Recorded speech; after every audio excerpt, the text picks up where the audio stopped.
Welcome to Oddrey's World. I'm your host, Oddrey Oyer. Are you curious to know what Oddrey's World is all about? Great cue. Great question. Oddrey's World is a little corner of the internet that I like to claim as my own, where we daydream. We sit back, we relax, you get to eavesdrop on conversation, hear people about their lives, cool things that they've done, some challenges, just what they're going through currently. And then you get to hear about their daydream. What are they daydreaming about? Do they daydream often? Are they not daydreamers? Like, where is their head taking them? I think it's a great way to get to know someone, but also I'm a lover of daydreams. I'm trying to daydream every chance I get. So I want to know what other people are daydreaming about. Are other people doing it as much as me? Do I have a problem? I think this is all just a quest to see if I'm the problem or not. So welcome to the journey. We're in it together. But it is so fun to hear what other people are daydreaming about and where their brain is taking them at this moment in time in life. I love these interviews too because it is just such a slice of people's lives, like a true where their current day, where their world's at. And, it's just cool.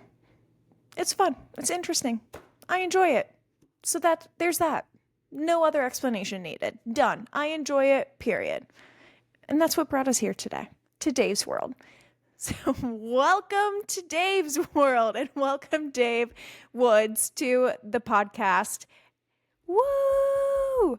Clap, clap. Dave, Dave, Dave, go you. You'll get that reference later. Dave's World, it's all about, I would say, different hobbies. Different ways to fill your time, what's exciting, what gives you light, what's the best value of your time. Time is a great commodity. How are you using it? How are you spending it? I feel like that is a hot topic in today's episode. So you get to hear about that. You get to hear about growing up in St. Louis, having a decade in Chicago, moving to Cleveland now, and just, all the things that take us in between all those different life events. So get cozy, lock in to those chores, that walk, work. I don't judge. Whatever you're doing, that car ride, get ready, crank it up, and we'll get into today's episode. Welcome to Dave's World. Well, hello, Dave. Hello. How are you? Great. It never fails when things are not supposed to connect to the Bluetooth speaker. They do, but so you could hear me on Bluetooth. That's amazing. Whole house is Audrey's World. you were in surround sound. Yeah. Hi, Madison. Yeah. That's funny. Also, the neighbors have not mowed their lawn all year, their backyard. And that's not an exaggeration. It hasn't happened yet. And after I said there's no noise here, minutes after I sent you that, they started weed eating the yard. But I think it just stopped. Of course. Wait, Madison was saying something on when I talked to her that, yeah, their backyard, it's like insane, but the dog's always outside, always trying to get your guys' attention. Like it's kind of, we already have, I don't want to say a neighbor feud, but we have some neighbor tensions, possibly. There's some neighbor tensions. Fortunately, the dogs are big dogs, so the tall grass doesn't seem to affect them so much. But Fair. they have two big dogs, with a built-in dog door on the back of their home that fits a Great Dane and a Black Lab. One of them wants so badly to be Loki's best friend, and the other one won't stop shouting at Loki. So there's just no middle ground. But yeah, the yard has been a hot topic, but luckily the weed eater just took it down. So hopefully we're good There we go. at least for a couple more weeks. Oh my God. The suburb life, like I feel like I haven't thought about a yard in, well, ever personally in my life, but you're already integrated into like suburban living, it seems. I'm telling you, I'm worried about my yard. I'm worried about my neighbors' yards. Went from 0 yard to everybody's yard. Yeah. And what? I mean, I feel like it's been a month. I know you guys have been there for Has it been 3 yet? Almost 3? We're going into our third month. Crazy. I can't I can't believe it. The switch to clean. How is the bathroom? Is it done? Seems like some projects just never end. Um, it's not done. Yesterday we did have the shower glass installed and it looks phenomenal. It looks so gorgeous, but the rest of the shower is still not yet hooked up, and we had to like let it cure, which was not a word I have ever associated with the shower, but No. basically meant not allowed to go in there until it has the materials that keep it all together have set. Hmm, So maybe we'll get to shower one day. maybe. What else? Is there anything else about like homeowner life or moving to a new city so far that you're like, oh wow, this has already started, or like you're in the throes of settling in? We're in the throes of settling in for sure. Um, it is funny we mentioned lawns, like scoping out other neighbors' lawns for better and for worse. Like, oh, I like what they did there. We should do something like that. Or like I said earlier, I can't believe they haven't touched that yard in as long as they have. So that's been fun. It's also been like, well, being in Chicago, you walk everywhere. Mm, In the suburbs and around here, you drive everywhere, especially where we're at. This is a town that was designed around vehicles and cars. mhm. And I just miss walking to coffee shops, walking to pick up groceries, walking to do whatever. It's like you can't get anywhere without your vehicle. And it's like kind of frustrating. And I'm one that's like, I'm going to break this stigma, Yeah. but I also might just get sucked into always driving. And I Yeah. hope that doesn't happen. Yeah. It's crazy. I feel like whenever I'm like back home or whatever, getting in the car to do anything, it does it feel like to you so much more of a chore? Like I feel like it just involves so much more energy whenever I have to get into a car, and it makes me truly just say like, no, that's too much work. But I feel like it would be a huge adjustment for me if I, like you, moved somewhere where I couldn't walk to the grocery store, and I would just feel like it's this dread to get into the car for every errand, for everything that I need. Yeah, it's terrible. Yeah. It's like, especially the road that we're off of, if you catch the lights wrong, a trip that should take 5 minutes will take like 12 to 15. And it is so aggravating. And you just sit and you stew in your own frustration that you can't do anything about. You're like, surely there are engineers that are supposed to figure the timing of these lights out that will just let me get to where I need to go without stopping for the light to cycle through. Nobody going through this intersection. Mhm. And I've already started to find back ways to get to the places I need to get. And maybe that's just part of it is suburb life is finding back ways to avoid traffic. Oh my God. What a life. Yeah, I bet. And especially when you're newer, though, maybe that is nice, newer to the city where you can explore more or see what else is on those back roads, or we haven't gotten there yet. I'm looking forward to that. The We have been living in some unfortunate months weather-wise in Cleveland. It's been mostly gray and cold and damp, but we're starting to get some sunshine days. So that is exciting. I'm looking forward to exploring. The one thing that has been a positive, or one way that I enjoy getting to know kind of any area, is by running around. So have been, when I can, finding days to go on runs and scoping out the neighborhood and finding more back ways to get to where I need to go in the future, or even saying, I'm just gonna run next time. Yeah, break the stigma. Be that neighbor who runs with the grocery bags or like runs to get a jug of milk, you know? It could be you. It is very likely that Madison will come home one day and there will unexpectedly be a couple of bicycles waiting for us that is going to be like, this is our summer transportation. Mm-hmm. Mm-hmm. Well, there you go. Look at you go. You're finding those avenues. You're being creative and trying to get back into some semblance of like city living. You're bringing city living to Cleveland. How amazing. That's it. Be the change. That's what I'm trying to do. Yeah. Dave's the face of the movement. I can see it now. Well, it is funny. You say that. It like I'm at a weird place right now where I lived in the city for a decade and got accustomed to city living. And I've been in the suburbs now for 2+ months. And it's like there's pros and cons to both. Hmm. And cities and towns used to be designed with pedestrians and foot traffic in mind. And living in the city, it was very much structured that way. But in the city, you hear like, oh, in the suburbs, you've got a yard, you've got a house, it's yours, it's your own.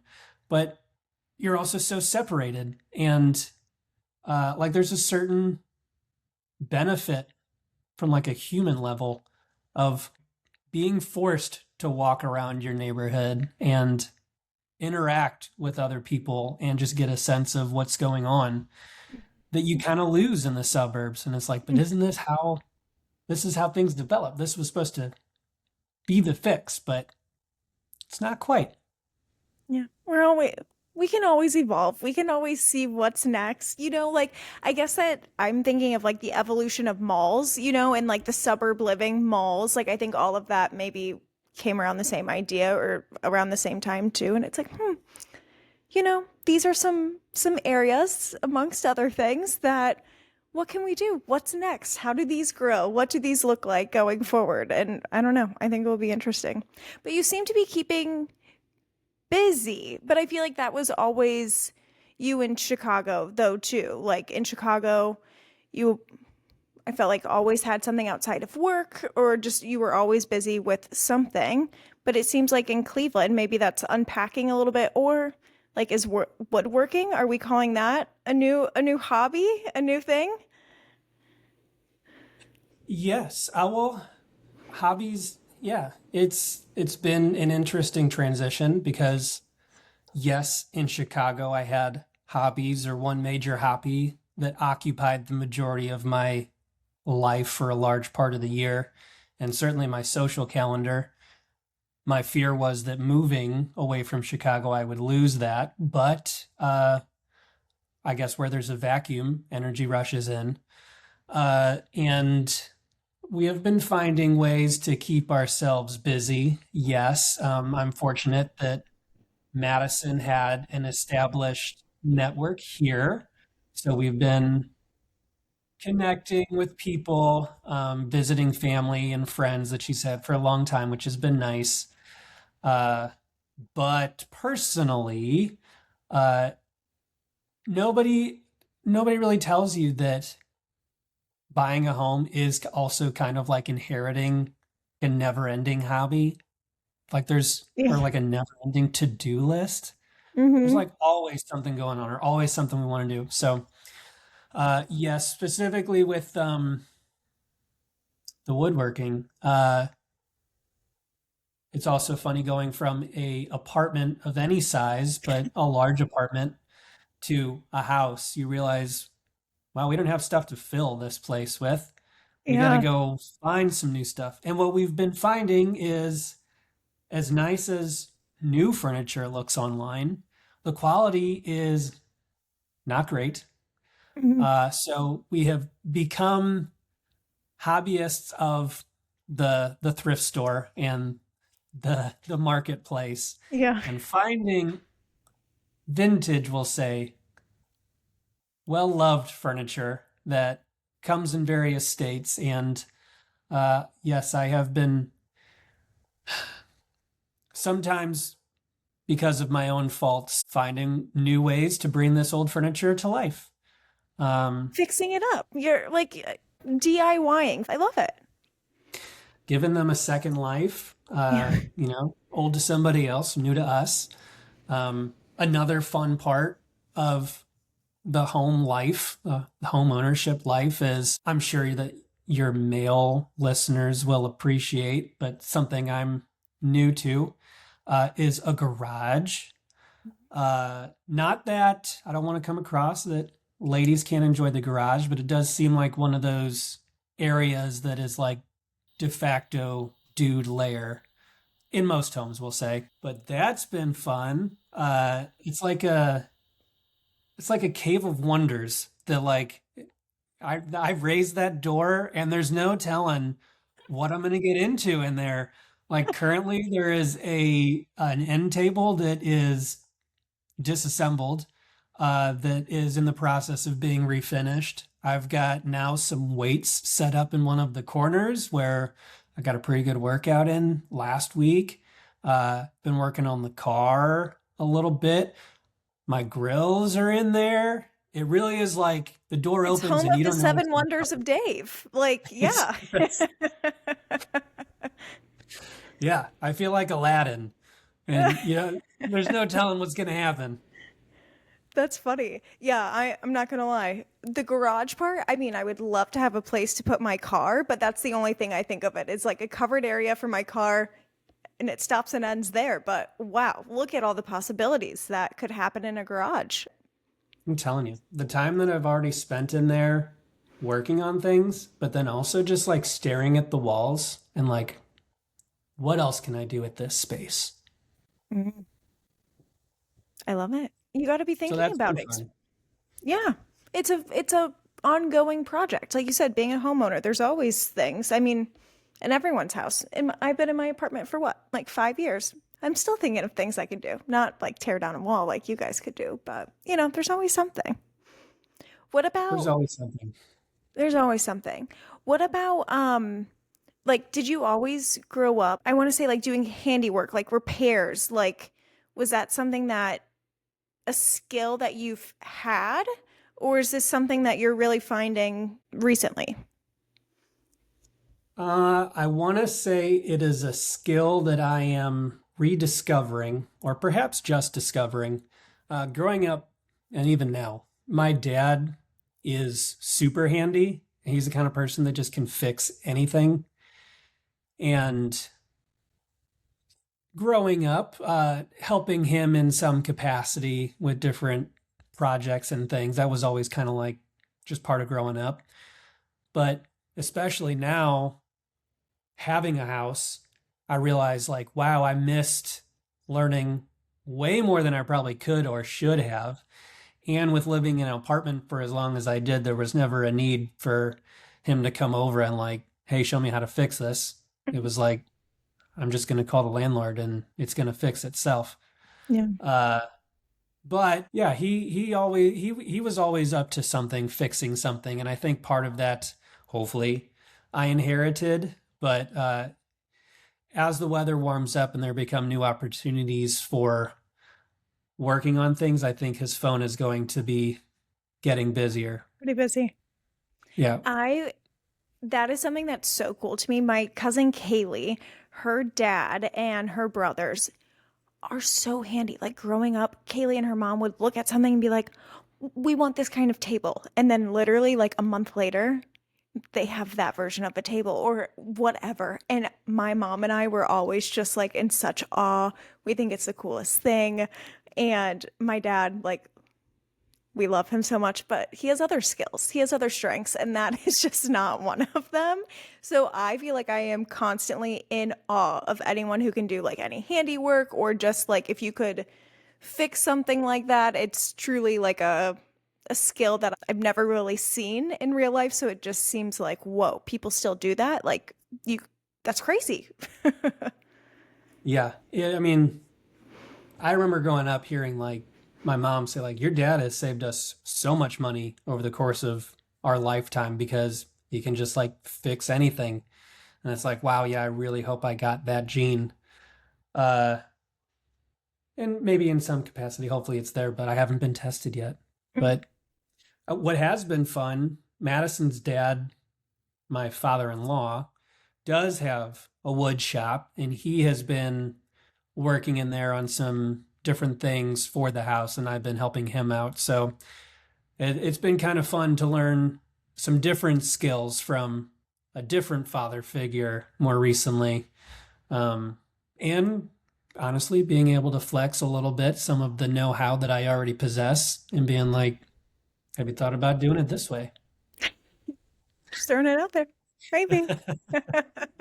What a full circle with it all. That's fun. And yeah, I guess, correct me if I'm wrong. I feel like fixing things is almost creative, or it's just like, let's see what happens. And if that doesn't work, like I'll try plan B. I guess I don't know if always there's a set process for things. And I'm sure that's more on a broad level than like specific projects, but are you finding that at all? Or do you feel it's more like a black and white skill and I just know nothing?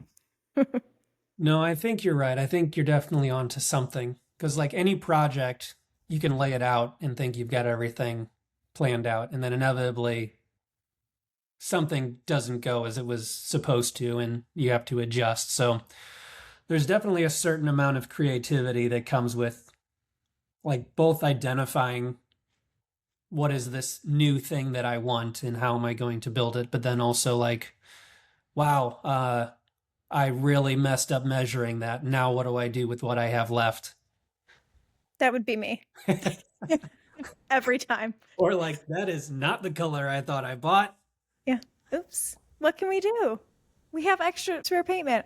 Now, I measure things with just like my arm or, my hand there. So it would not be good if I were to do that, but that's why I don't.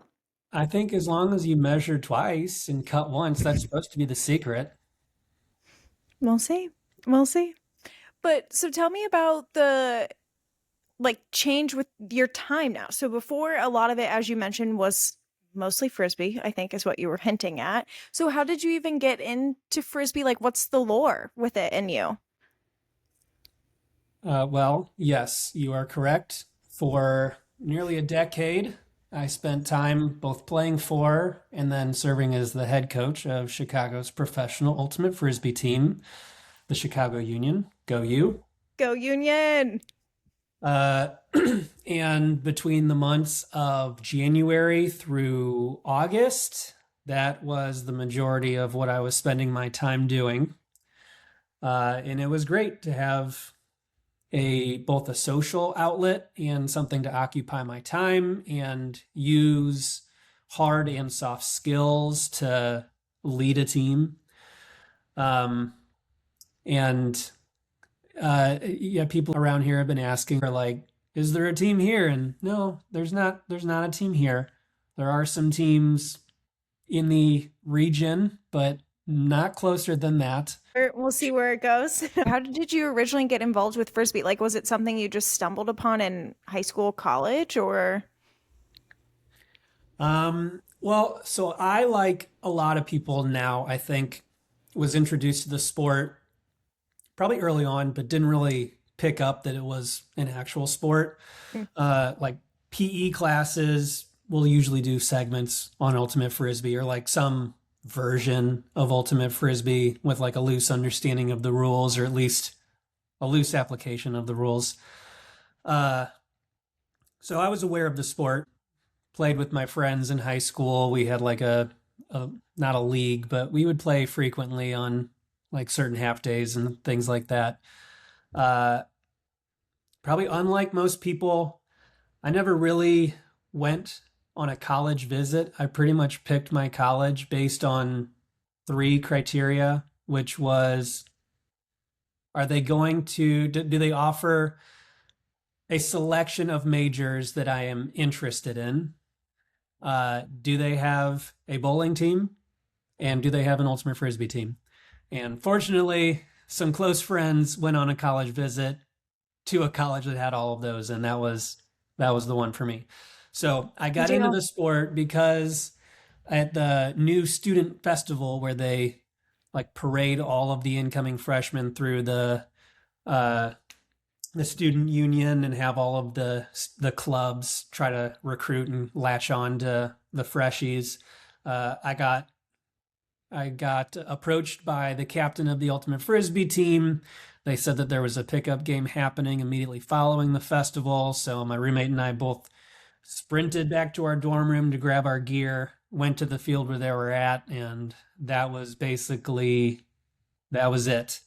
I was hooked immediately. So I played on the college team. Most universities and colleges now have an ultimate frisbee team. It's becoming very popular on the college scene.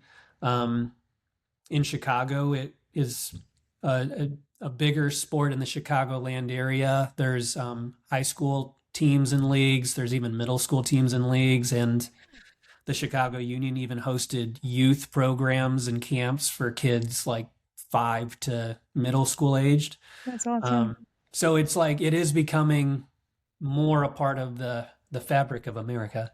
Yeah. Uh, but so I played on the college team, was elected captain the end of my sophomore year, captained for 3 years, which if you're doing the math, that means there was more than four. I stayed for grad school, played the first year of grad school, coached my second year of grad school, moved to Kansas City, where I tried out for and made a competitive club team in the area. We went to nationals with that team. And then when I moved to Chicago, I moved in the fall, heard that there was a pro team there. Luckily, just like happened to barely make the tryouts when I moved. Tried out, didn't really have any expectations, made the team, and ended up playing. And after a couple years, got asked to step into a coaching role. That's crazy. Okay, side note, I love it was between that and bowling for your decision. So like, I mean, iconic.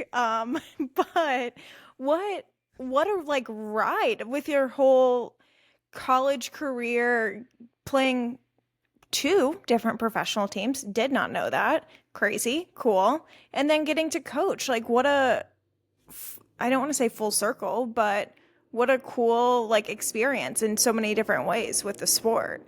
And have I been seeing things on Instagram where there's like a documentary or a show or something like that for the union? Yes. So last season, we had somewhat of a historical season in that we ended up going undefeated. But at the beginning of the season, we were approached by a local media company that wanted to do a docu-series, and they just kind of shadowed the team throughout the year and did individual interviews with players and certain people on the team, players and coaches, and kind of like highlighted a few of the individuals along with providing an overview of the season.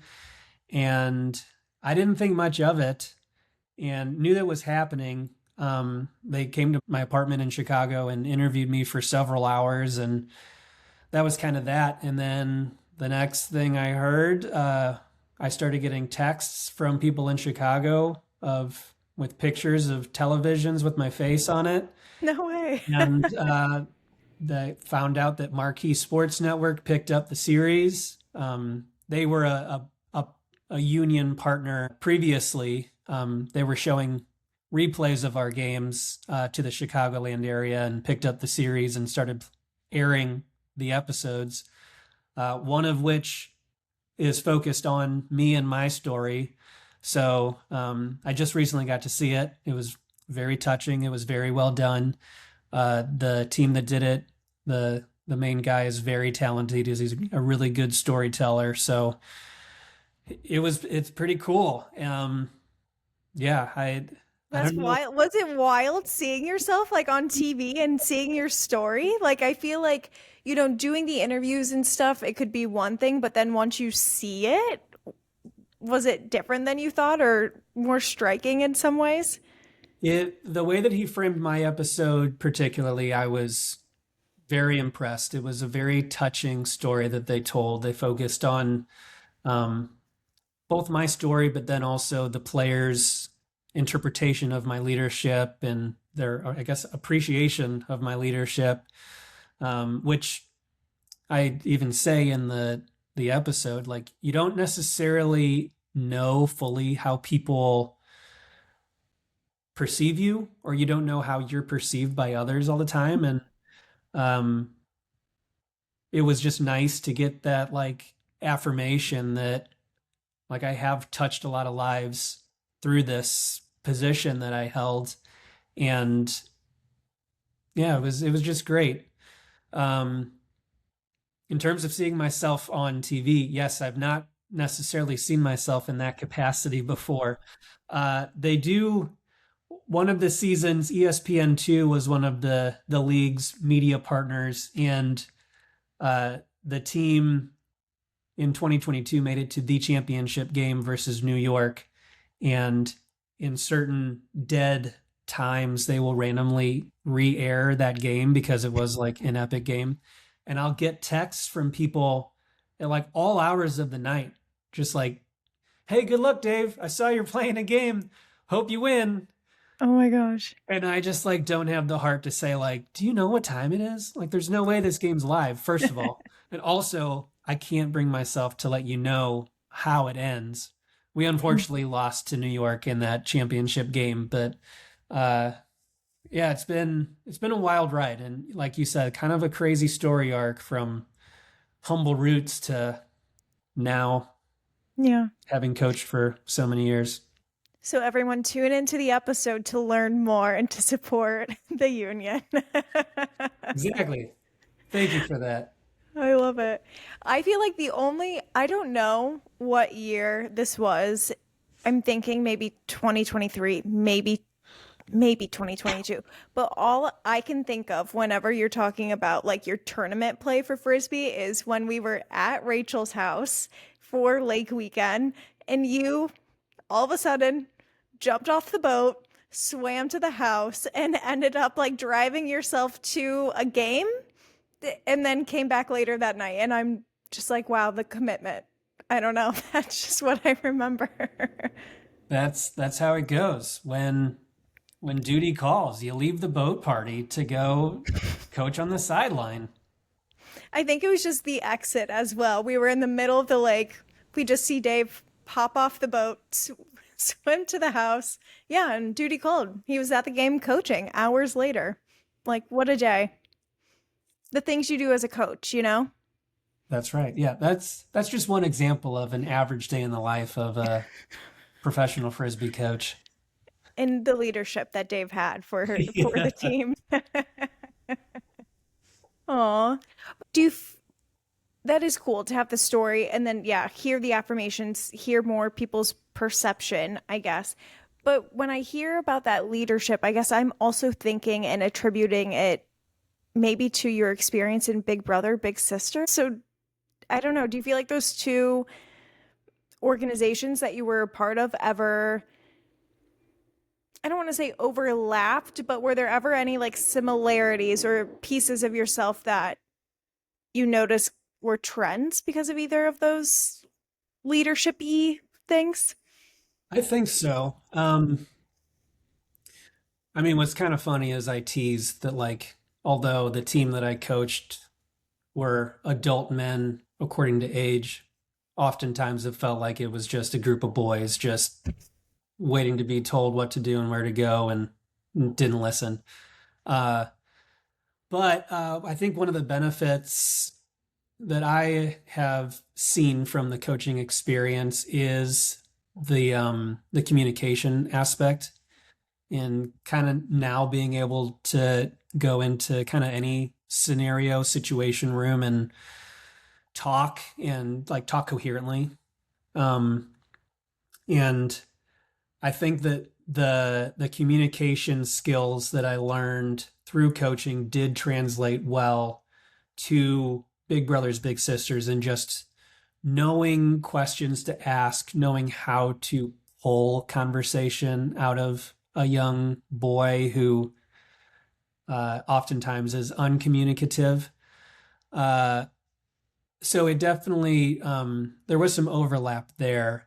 What I think was different is in the coaching role, you kind of just hand down orders.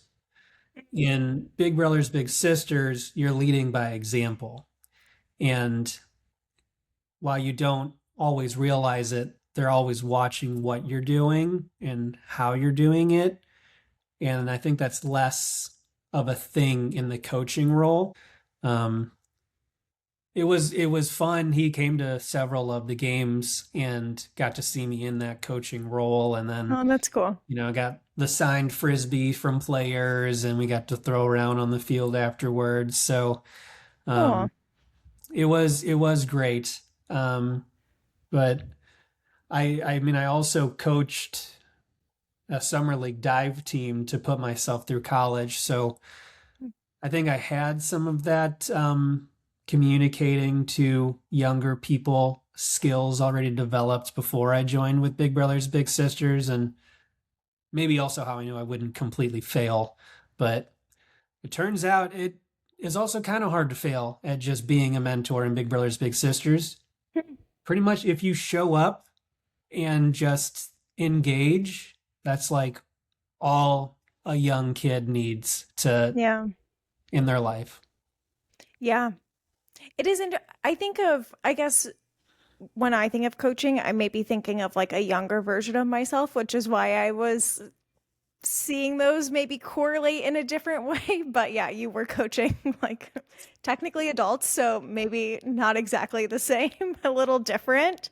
Um, but yeah, showing up, like leading by example, I kind of forget how important that is and how much of a difference those sorts of little things, yeah, mannerisms, the things that you say, like it's been a long time since I've had to think about any of that. So I'm sure you would, it was very telling very quickly what gets picked up.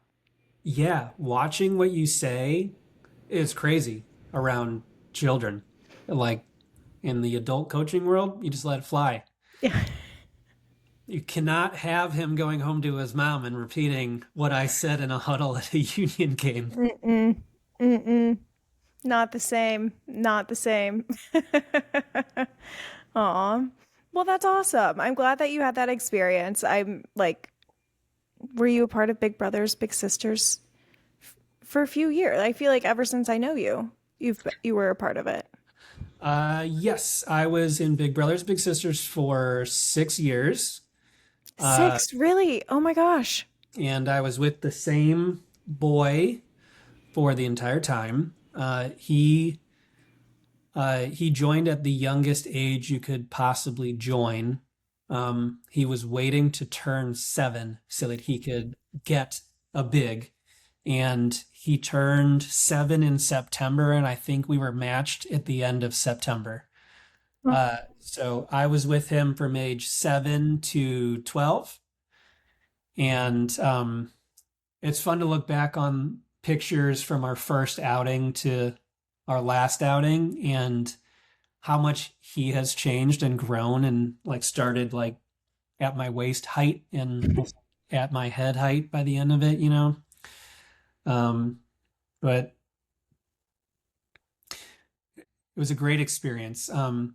I signed up for Big Brothers Big Sisters. It was something I always wanted to do, but specifically during the George Floyd protests during COVID, that was the kind of inflection point, the impetus behind just pulling the trigger. And my mindset was everybody was like donating money at the time because nobody could leave their house. That was like the only thing. And I was in a place where, in my mind, it was like, I'm not really making enough money where I could donate any certain amount that I think would make a big amount of difference. But what I have always heard is time is your most valuable asset. And maybe I can't make a big impact with my money, but maybe I can make a big impact with my time for one individual. And Yeah. maybe that will be some start of change that we want to see. So I signed up, I took the leap. It was great. I highly recommend the experience to anyone who was even moderately interested. Being in Chicago, it was great because I got to explore different parts of the city, trying to show him different good times around town that I never would have gone to otherwise. I know where a lot of good parks are with climbers and playgrounds. So I can provide that list after the show goes out if you'd like. Uh, Amazing. but it's like everybody worries like I don't have enough time. It doesn't take that much time. They want you to meet with your little twice a month, which if you have any amount of competence of like being able to plan 2 weeks in advance, twice a year, you have the time to do it. You Mhm. just put it on your calendar. And the other hesitancy is that, oh, I don't know like what we would go and do all the time. It's like, it really doesn't matter. You can go get pizza. Yeah. As long as you're, like I said, showing up, engaging, and providing time, that's what makes all the difference. Yeah. It's good to think about. I feel like I am one who, when I think of, yeah, like donating, I think of maybe finding an event, like, community event to help volunteer with or donating money. But there is so much that you can do if you're consistent with one person and all that value and time and just a great relationship that you can build and fun things that you can explore. Like, was there any fun, like, event or like one in activity that you're like, oh my God, actually, that ended up either it was like crazy or it was just like, wow, I actually had a lot of fun doing that? So many of both. Uh, Through Big Brothers Big Sisters, I got to go to Bulls games. I got to Fun. go to like we sat in the craziest box I have ever seen at a sports event at the Bears Stadium for free with Big Brothers Big Sisters. Wow. Just an incredible experience. Um, that's like, the glitz and glimmer side of it. The other side, it was not always unicorns and rainbows. Uh, Sometimes there are some hard things that come up. And one happened early on where it was during COVID. So you had to get very creative with outings because you went between having to social distance to then like you're fine to go and do things as long as you have the windows down and like are 6 feet apart. You're like, well, Yeah. do you know what Chicago's like in February and March? It's like, you can't have the windows down. Uh, so you get creative. One outing that we did, the first calamitous event, Big Brothers Big Sisters hosted a Zoom session of learn how to juggle. So he came over to my apartment and he attempted to learn how to juggle. And to their credit, the instructor did just about as good as they could have, but it just did not take with Caleb. And he ended up having a meltdown in the middle of my Oh, apartment within like a few months of being matched. And it was like, this is the end. We've only been together so many times in person, and he's already ready to call it quits. What was funny is just like the things that were coming out of him. He was frustrated in the moment about the juggling, but then he started talking about how he was so confused with like the state of the world and how he went to school in sixth grade and then one day it was just school was over and then he didn't get to go back to school and then he's supposed to be in a new grade and he's got all new teachers and kids but he hasn't met any of them in person. It was like I don't little think this guy. Oh, so much is I happening. don't think this is about juggling anymore. Oh. Oh, what? That is hard. I'm like, So there's definitely an analogy in there about how I was trying to juggle a lot of things happening in the moment. I'm for realizing real. that we won't get into that. For real. Oh my God. Oh, that's crazy. Um, okay, so I feel like when I think of Dave, those are some of the first few things I think of. But I also think of big St. Louis guy, like big St. Louis, Kansas City, big lover, XOXO. What do you love so much about being from that area? Like, fill me in. What was growing up like? Was it just a great childhood, fun, great food? Like, what keeps you singing the region's praises? Um, Yeah, growing up in St. Louis was great. It is one of the only cities that I have been to or visited where all of the museums are free to go to. And so like that was a crazy plus as Yeah. especially in like adolescent years where you're at an age where like you can't like go out everywhere, but you also have like freedom to drive around and go to places. So get to go to the art museum, the science center, all of the museums. There's actually a really cool one called City Museum, not free, but it is essentially this crazy creative space that was built by probably hippie artists over decades. And you go into this place, and it is like it's like a jungle gym for adults and children. Oh my God, There's that's cool. art everywhere. You can climb through all these sculptures and things that were created out of Hmm. garbage and like construction materials and things like that. Highly recommend if you're ever in St. Iconic. Louis. Yeah. The sports, similar to Cleveland, I will say, live or die, ride or die for your sports teams. So I will forever be a St. Louis Cardinal fan, first and foremost. There was confusing times when in 2015 and 2016, the Royals and the Cubs were in the World Series, but you cheer for the team where you live, I guess. You cheer for the home team when you're there.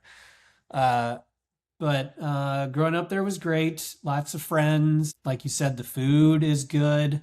I grew up in a house where things were cooking all the time, constantly. My mom is known for using twice the amount of butter that a recipe recommends. Incredible.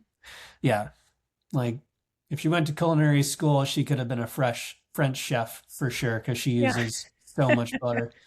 Uh, but it was great. My family still all lives there, so I go back frequently. My sister just bought a house 2 miles from my parents, so when I Yeah. go home, I pretty much just get to choose which bed at what house I'm sleeping in when I go home.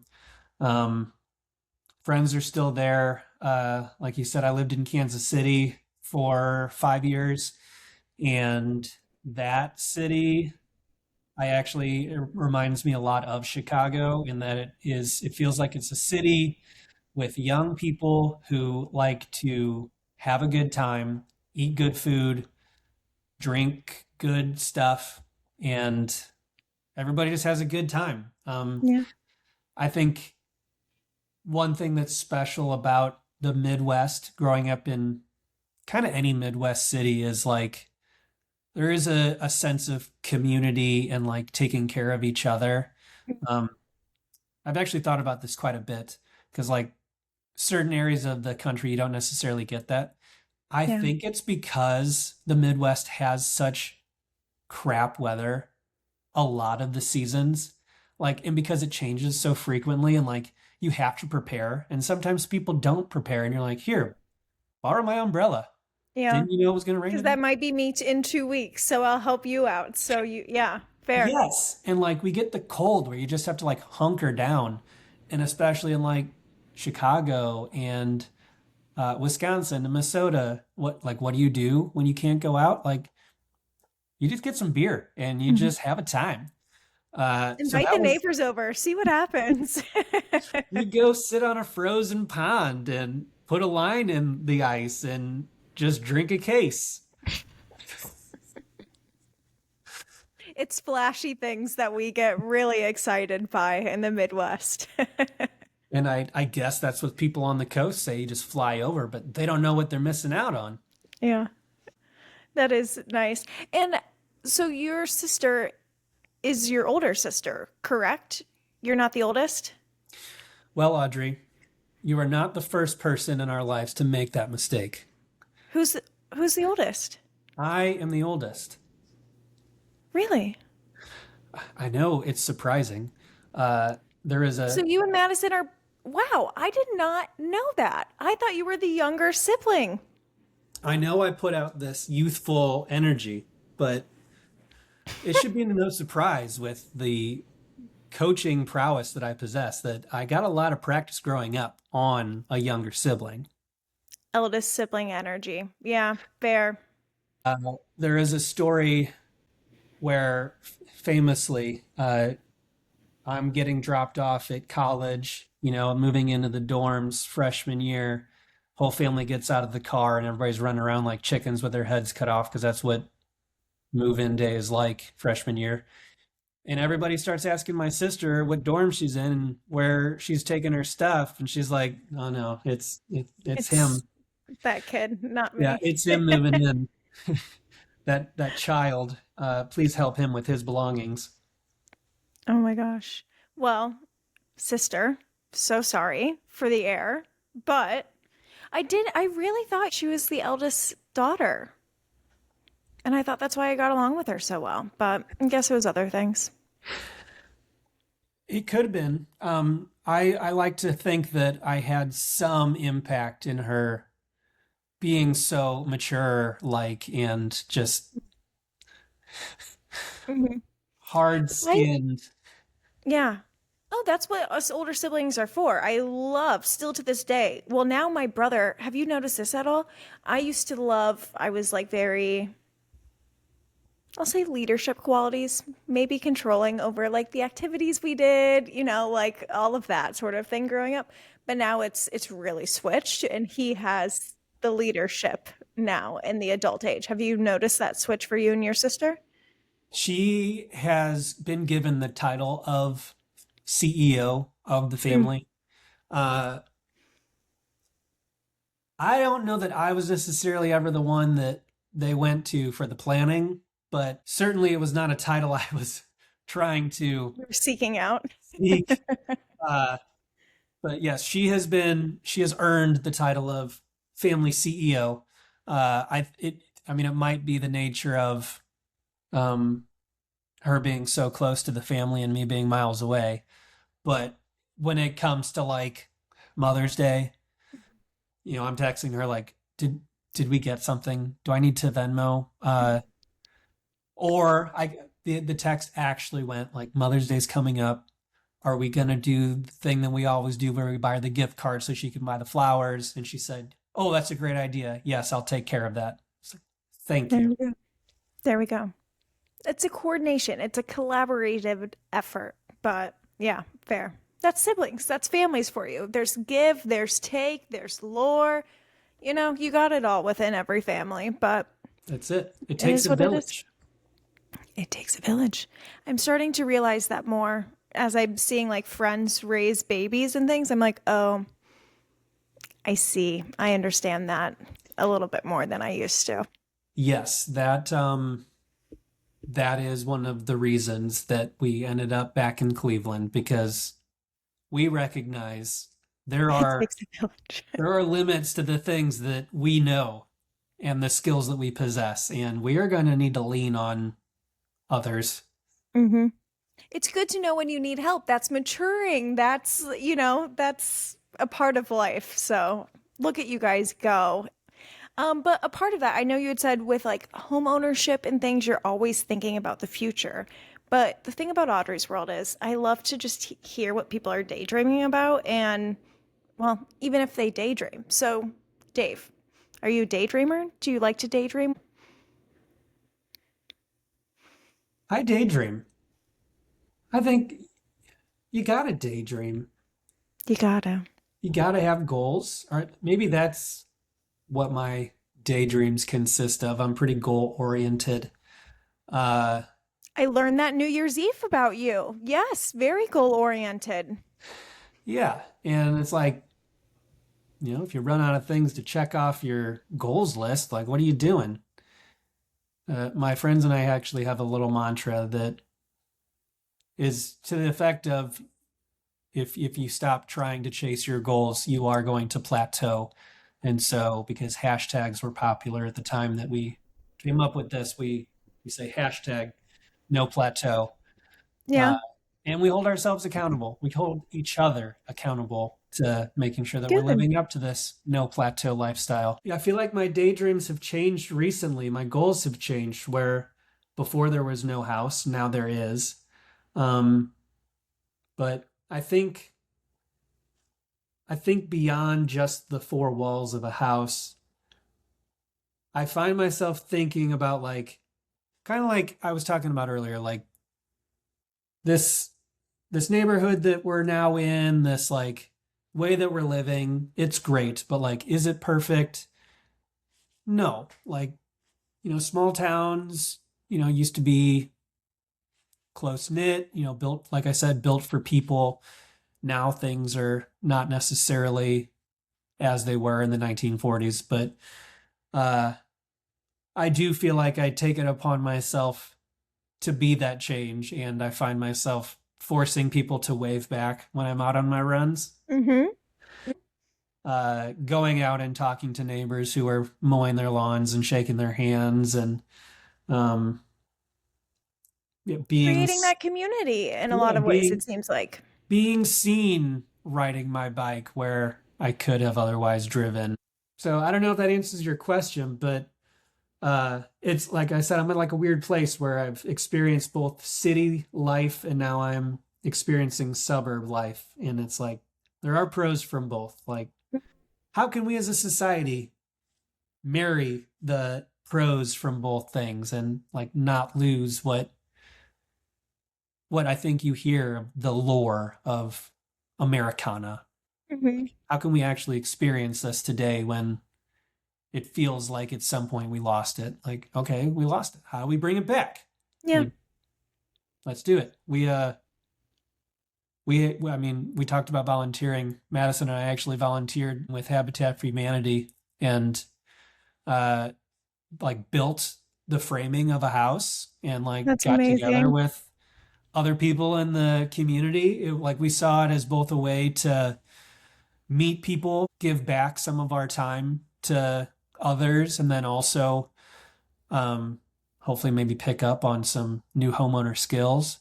Yeah, The latter didn't necessarily happen. Already knew how to swing a hammer, but we did the other things. that's And awesome. it's just so nice to be What like, a wow, win. you gave up your Saturday just like we did. That's great. Like let's connect after this and let's continue to spread this goodwill. For sure. For sure. Yeah, finding those like similar people, finding that community and yeah, like daydreaming what that impact could be down the line or daydreaming about what this new version of Dave or like yeah, who's Cleveland Dave? Figuring that out. And we helped somebody else work towards their daydream. Yeah. Now that's meta. And we also got some good restaurant and bar recommendations, which I was in sore need of. So Yeah. we will be adventuring very soon. What a time. Yeah. You always need those like fun little recommendations and things to try and whatever. Hopefully they meet expectations. They meet what you're wanting. I hope so. Leaving the food in Chicago, I think that's maybe what I miss most. I was not a foodie coming here. I still don't claim to be one, but when I go somewhere else, I'm like, "Ooh, I notice the food pretty quick and I never did before. So I know. And it makes you think like, am I a snob? oh, I feel like I'm such a snob. With food, now I just for my birthday, I got this coffee machine and it's espresso, it's coffee, it's all of that. I'm now becoming a coffee snob. Like, who am I? This is 30. I don't know, becoming a snob is my goal for 30s, I guess. Well, learning new skills, learning new ways to roast and brew your coffee, but then also getting to say like, you know, Duncan just doesn't do it for me the way he used to. It has been fun. I've only done this once. I would love to do it more though, is to have people over for coffee. So then like, Oh yeah, yeah. I can share this new I don't want to say obsession, but this new thing that I have. So Next time we're in Chicago, I'll come drink coffee at your apartment any time of the day. can't wait. Can't wait. I haven't done espresso martinis yet, but supposedly I could make a really kick-ass espresso tini. So that's probably on the menu coming up. Okay, we'll hit Audrey's apartment for a little pregame before we go to a Cubs game, and we'll just have a day. Stay tuned. I can't wait. That sounds incredible. But look at you, from a talent of helping to raise a Frisbee team or to develop a Frisbee team, to coach, being a leader within Big Brothers Big Sisters, and then collaborating to get grills out to people. Like, what doesn't Dave do? He can do it all. We're gonna And find out. that's the episode. We got some lore. We got some sibling stuff. We got some St. Louis, Kansas City. Do I recognize the difference? Yes, but I get them mixed up often. So glad I got St. Louis right. That was important for today. And it's just so great. We're in a transitional phase right now with Dave, and it was really kind of great to hear him throughout that process and learning what he's doing, maybe to be that change, to see what his life in the suburbs now looks like compared to what he was doing in the city, and just what this phase of life really will bring for him. It's so exciting. So I absolutely love that we were able to connect and hear from him at this stage, at this point. And of course, there were so many other things I could have talked about. Some things that are coming to mind: camping, concerts, the joint bachelorette party that I was on with him and Madison, proposing in Italy. Oh, so many missed things, but we were just, time. It all comes down to time and just, where the conversation was going. So next time, Dave, stay tuned. Part 2.